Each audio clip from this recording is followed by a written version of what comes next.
ખૂબ ખૂબ ધન્યવાદ. તમે મારા વિડીયોને ખૂબ સપોર્ટ કરો છો અને ખૂબ જ ઓછા ટાઈમમાં ખૂબ વધારે વ્યુઅરશિપ મને મળે છે, એ બદલ ખૂબ ખૂબ આભાર. હા દોસ્તો, હું તમને જણાવી દઉં કે તમે આપણી ચેનલ ઉપર નવા હોય અને હેલ્થ કેમ્પસ યુટ્યુબ વિડીયો ચેનલને તમે જો સબસ્ક્રાઈબ ના કરેલી હોય તો અત્યારે જ સબસ્ક્રાઈબ કરી દો, કે જેથી તમને તમારા આરોગ્ય વિશેની ખૂબ જ અગત્યની માહિતી મળતી રહે અને તમે કોઈ બી પોઈન્ટ ચૂકી ના જાઓ. તો તરત જ નીચે આપેલું સબસ્ક્રાઈબનું બટન દબાવો અને એની આ બાજુમાં આપેલું બેલ આઇકન પણ દબાવી લો, કે જેથી વિડીયો અંગેનું નોટિફિકેશન તમને તરત જ મળી જાય. દોસ્તો, અત્યાર સુધી જો તમે મારી જોડે જોડાયેલા હશો તો તમને ડાયાબિટીસ વિશે ઘણા બધા વિડીયો મેં રજૂ કરેલા છે તમારા માટે, અને એમાં આપણે એક નવો ટોપિક આજે ડિસ્કસ કરવાના છીએ.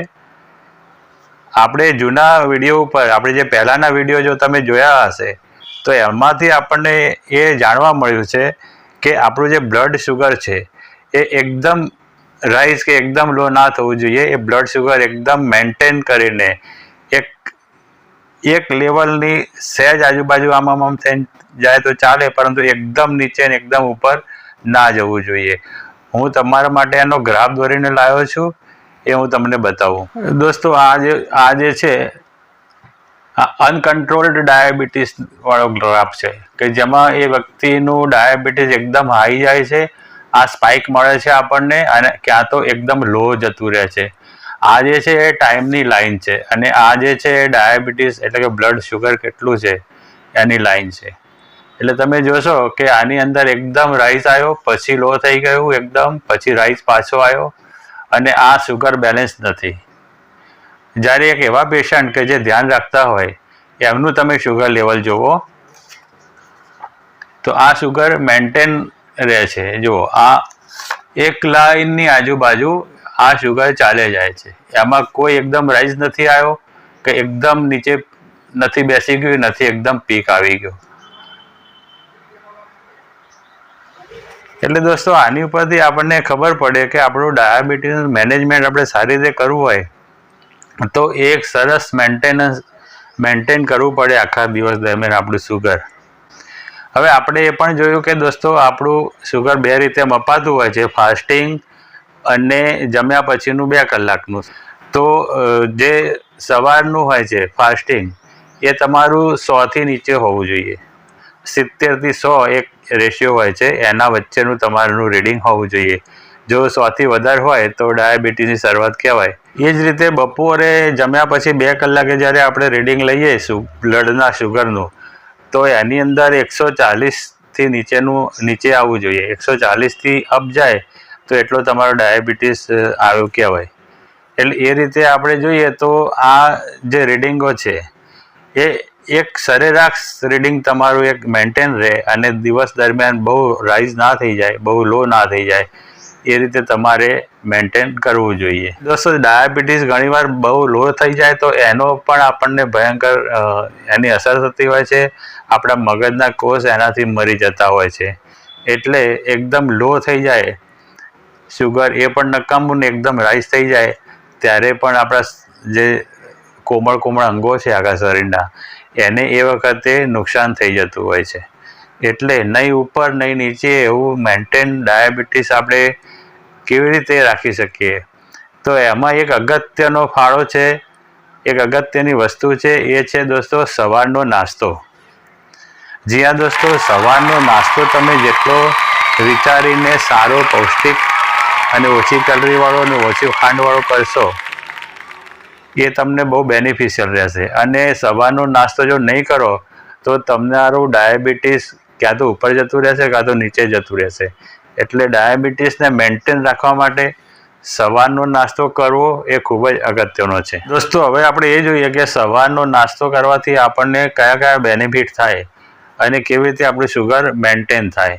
તો દોસ્તો, સવારે જ્યારે તમે એક બેલેન્સ સારો પૌષ્ટિક નાસ્તો ખાઓ છો, જેમાં તમે શુગર ના વધી જાય એનું ધ્યાન રાખીને બનાવેલો હોય, એટલે કે ખાંડ ના નાખી હોય, અને બીજું આપણું કોલેસ્ટ્રોલ લેવલ ના વધી જાય એ રીતે તમે જો બનાવેલો હોય, અને આની અંદર જો તમે સારા પ્રોટીનના તત્વો ઉમેર્યા હોય, વિટામિન્સ અને મિનરલ્સ મળે એવા તત્વો પણ એ નાસ્તામાં હોય, તો એ નાસ્તો તમે જ્યારે ખાશો ત્યારે તમારા શરીરને એક સંતોષ થશે અને એ વખતે તમારું શરીરની અંદર એક સંતોષનો ગુણધર્મ ઊભો થવાથી જ્યારે બપોરનું જમવા બેસશો ત્યારે બપોરના જમવામાં તમારું ઓવર ઇટિંગ નહીં થઈ જાય. તમે વધારે પડતું બપોરે જો આપણે સવારે ના જમીએ અને ખૂબ ભૂખ લાગી જાય તો બપોરે આપણે ખૂબ વધારે જમી લઈએ અને જ્યારે એક સાથે તમે વધારે જમી લો ત્યારે આપણું સુગર ખૂબ જ રાઈઝ થાય. એટલે સવારનો નાસ્તો આ રીતે મદદ કરે છે. બીજું, તમે સવારનો નાસ્તો સ્કીપ કરી દો તો તમે જમવા બેસો ત્યાં સુધી તમારું સુગરનું લેવલ એકદમ ડાઉન જાય. કારણ કે જે ડાયાબિટીસના પેશન્ટ હોય છે એ ઘણીવાર સવારે ચા પીધા પછી ગોળી લેતા હોય છે, દવા લેતા હોય છે સુગરની. જો તમે એકલી ચા કે પાણી સાથે દવા લઈ લો અને નાસ્તો ના કરો વ્યવસ્થિત રીતે, અથવા તો ઓછો નાસ્તો કરો, અથવા તો બેલેન્સ નાસ્તો ના હોય, એમાં પ્રોટીન, વિટામિન્સ, કાર્બોહાઈડ્રેટ્સ, ફાઈબર એ બધું ના હોય, તો તમારું શુગર લેવલ પેલી દવાના લીધે એકદમ લો જતું રહે. અને પછી તમે એટલું બધું લો જતું રહે ને તમે જ્યારે બપોરે જમવા બેસો ત્યારે તમે વધારે ખવાઈ જાય, તમારાથી વધારે ખવાઈ જાય, એટલે શુગરનું લેવલ પાછું એકદમ રાઈઝ મારી જાય. એટલે સવારનો પૌષ્ટિક નાસ્તો ખૂબ જ અગત્યનો છે. હવે દોસ્તો આપણે આગળ જોઈએ કે આ સવારનો નાસ્તો આપણને બીજી કઈ રીતે મદદ કરે છે. દોસ્તો આટલી આપણી આગળની વાતો પરથી તમે સમજી ગયા હશો કે આપણે જ્યારે સવારનો નાસ્તો સારો કાર્બોહાઈડ્રેટ્સ, કોમ્પ્લેક્સ કાર્બોહાઈડ્રેટ્સ હોય, પ્રોટીન હોય, મિનરલ્સ, વિટામિન્સ વાળો એક સારો નાસ્તો કરીએ એટલે આપણું શુગરનું લેવલ એકદમ શૂટ આઉટ ના થઈ જાય અને એ મેન્ટેન રહેતું હોય છે. હવે એની જ સંલગ્ન એક બીજી વસ્તુ છે કે જ્યારે શુગર આપણું નોર્મલ રહે છે અને જે ફાઈબર હોય છે, નાસ્તાની અંદર રહેલો ફાઈબર, એ આપણા આંતરડાની અંદર શુગરનું જો એબ્સોર્પ્શન થાય, જે શોષણ થાય, એને સ્લો કરી દે છે. એટલે આંતરડાની અંદર શુગરનું શોષણ સ્લો થઈ જાય એટલે આપણું શુગર લેવલ મેન્ટેન રહે અને એકદમ વધી ના જાય કે એકદમ ઘટી ના જાય. જો તમે દોસ્તો મિલેટ્સ અને સારા પ્રોટીનવાળો અને એક બેલેન્સ નાસ્તો તમે કર્યો હશે તો તમારા શરીરમાં આખો દિવસ ઉર્જાનું સસ્ટેઇન રિલીઝ, એટલે કે ધીમે ધીમે ઉર્જા છૂટી પડશે અને ઉર્જા તમારા શરીરમાં ધીમે ધીમે છૂટી પડતી રહેશે. એટલે તમને વચ્ચે જે બહુ ઓવર ઇટિંગ થઈ જાય કે આખો દિવસ આપણને કંઈ ખાધે કરીએ, આપણને ખાવાનું મન થઈ જાય, એવું નહીં થાય અને તમારું શરીર એક સંતૃપ્ત થઈ જશે અને એના લીધે જે શક્તિનું જે સસ્ટેન રિલીઝ હોય છે એના લીધે તમને આખો દિવસ સ્ફૂર્તિ રહેશે, આખો દિવસ તમારા શરીરમાં તાકાત રહેશે અને શુગર લેવલ તો મેન્ટેન રહે જ છે. એ આપણે આગળ પણ જોયું. દોસ્તો સવારના નાસ્તાનો એક બહુ મોટો જબરજસ્ત ફાયદો આપણી ઇન્સ્યુલિન સેન્સિટિવિટી છે. હા દોસ્તો, આ સવારનો જે નાસ્તો છે એ આપણી ઇન્સ્યુલિન સેન્સિટિવિટીને સારી કરે છે, વધારે છે. એટલે કે ઓછા ઇન્સ્યુલિનથી આપણા શરીરમાં વધારે શુગરનું આપણા કોષની અંદર પાચન થાય છે. હવે જ્યારે આપણા બ્લડમાં ફરતો ગ્લુકોઝ ઓછા ઇન્સ્યુલિન્સથી વધારે વપરાઈ જાય કોષની અંદર એટલે આપણા બ્લડના અંદરનું ગ્લુકોઝનું લેવલ મેન્ટેન રહે અને આપણું બ્લડ ગ્લુકોઝ એકદમ રાઈઝ ના થાય. એટલે આજે તમે જ્યારે સારા વિટામિન્સ અને મિનરલ્સવાળો નાસ્તો કરશો એટલે એ સારા વિટામિન્સ અને મિનરલ્સ આપણી જે ઇન્સ્યુલિન સેન્સિટિવિટી છે એને વધારશે અને ઇન્સ્યુલિન સેન્સિટિવિટી વધવાથી આપણા બ્લડમાં વહેતો જે ગ્લુકોઝ છે એનું આપણા એક કોષમાં ખૂબ સારી રીતે શોષણ થશે અને ગ્લુકોઝ શોષણ થઈને આપણને ઉર્જા આપવામાં વપરાઈ જાય એટલે પછી એ ગ્લુકોઝ લોહીમાં રહે નહીં અને આપણા લોહીમાં ગ્લુકોઝ ના હોય એટલે આપણા ડાયાબિટીસ મેન્ટેન રહે, આપણું એકદમ શુગર રાઈઝ ના થઈ જાય. દોસ્તો સવારના નાસ્તાના આટલા બધા આપણે ફાયદા જોયા. હવે ફાયદા જોઈને આપણને એમ થાય કે સવારના નાસ્તામાં શું નાસ્તો કરવો. તો આપણા ગુજરાતી અને ભારતીય ડાયટ પ્રમાણે જોઈએ તો ખૂબ સારા નાસ્તા આપણા માટે ઉપલબ્ધ છે. એમાંથી એક નાસ્તો પૌવા છે.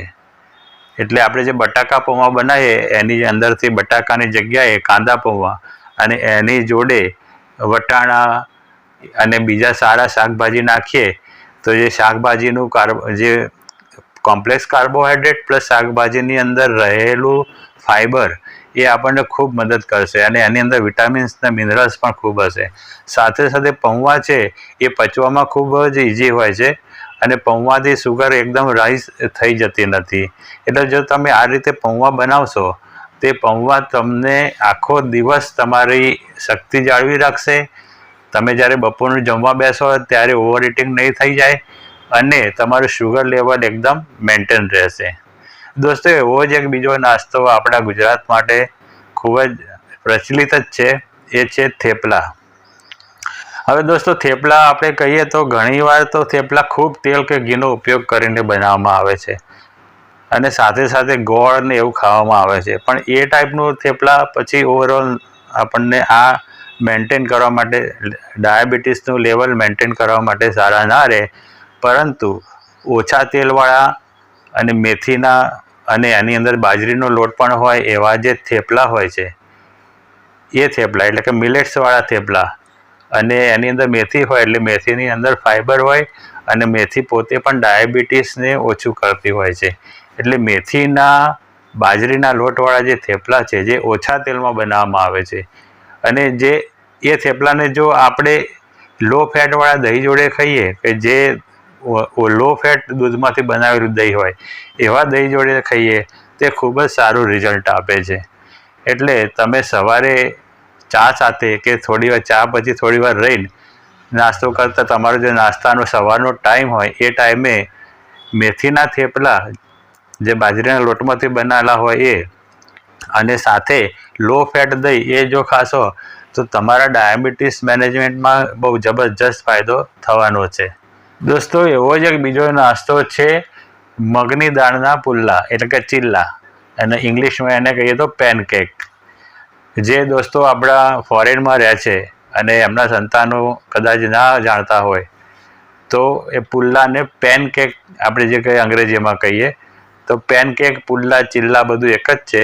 હવે આ મગની દાળના એટલે ફોતરાવાળી દાળના પુલ્લા એ ખૂબ જ સારો નાસ્તો સાબિત થાય છે.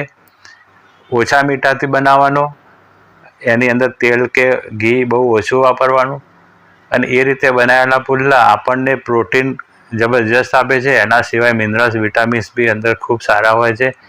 એટલે આ રીતે તમે જો આ મગની દાળના પુલ્લાનો ઉપયોગ કરશો તો તમને ખૂબ જ સારું પરિણામ આપશે. દોસ્તો, આવો જ એક અદ્ભુત નાસ્તો ઇડલી સંભાર છે.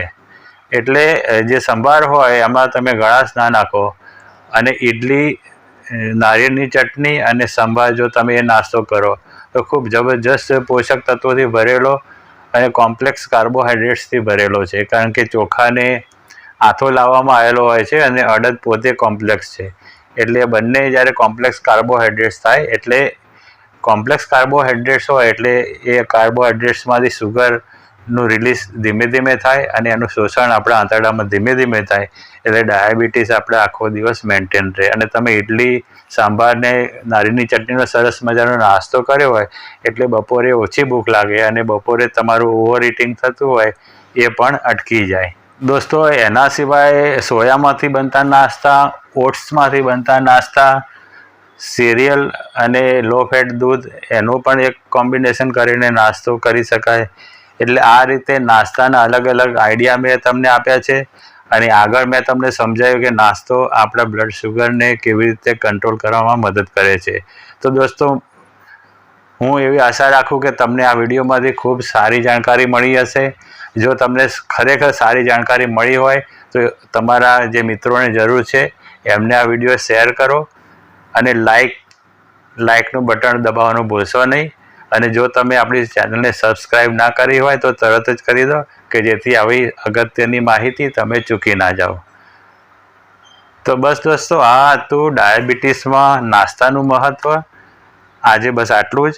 હું તમારી રજા લઉં છું. ફરીથી તમારા બધાનો ખૂબ ખૂબ ધન્યવાદ. જય હિન્દ.